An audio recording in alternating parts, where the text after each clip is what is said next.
ইসলাম সম্পর্কে মাঝে মাঝে কিছু দ্বিধা বা প্রশ্ন মনে আসে, এগুলোর উত্তর খোঁজার সবচেয়ে নিরাপদ এবং সুন্নাহসম্মত উপায় কোনটি? ইসলাম সম্পর্কে যদি আমাদের মনে কখনো দ্বিধা আসে, সন্দেহ আসে, তাহলে বুঝতে হবে যে শয়তান এখানে উপস্থিত হয়ে গেছে। আপনি শয়তানকে সরাসরি কখনো দেখার সুযোগ পান না, কিন্তু কোরআন কিন্তু বারবার বলেছে যে শয়তান তোমাদের জন্য আদু ও মুবিন, মানে স্পষ্ট শত্রু। ইন্টারেস্টিং বিষয়, যে শত্রু জীবনে চোখেই দেখলাম না, কোরআন বলতেছে সেই স্পষ্ট শত্রু। কিভাবে? কারণ শয়তান আপনি না দেখলে কি হবে?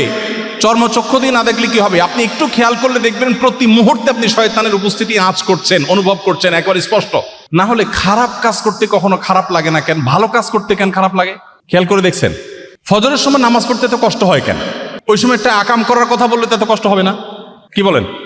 মানে এখানে কেউ একজন কাজ করছে, এই জন্য আপনার মনের ভিতরে যদি বাজে চিন্তা আসে, আপনি বুঝবেন যে শয়তান উপস্থিত হয়ে যায়। এক সাহাবী এসে বলছেন, ইয়া রাসূলুল্লাহ, আল্লাহ সম্পর্কে আমার মনে বাজে চিন্তা আসে, আমার কি ইমানের কোনো ক্ষতি হবে? নবীজি বলেছেন, আরে এটাই তো ইমানের আলামত। তোমার মনে যে বাজে চিন্তা আসছে, এটা কেন আসছে? কারণ তোমার এই সম্পদ হরণ করার জন্য চোর হাজির হয়েছে। আরে যে বাড়িতে সম্পদ থাকে সেখানে তো চোর যায়। শয়তান তোমার মনের ভিতরে বাজে চিন্তা আনছে, মানে হলো তোমাকে ইমান থেকে বিচ্ছিন্ন করতে চায়। তুমি শুকর আদায় করো যে তুমি ইমানদার। আর যে বেঈমান, তার মনে এগুলো চিন্তা আসে না।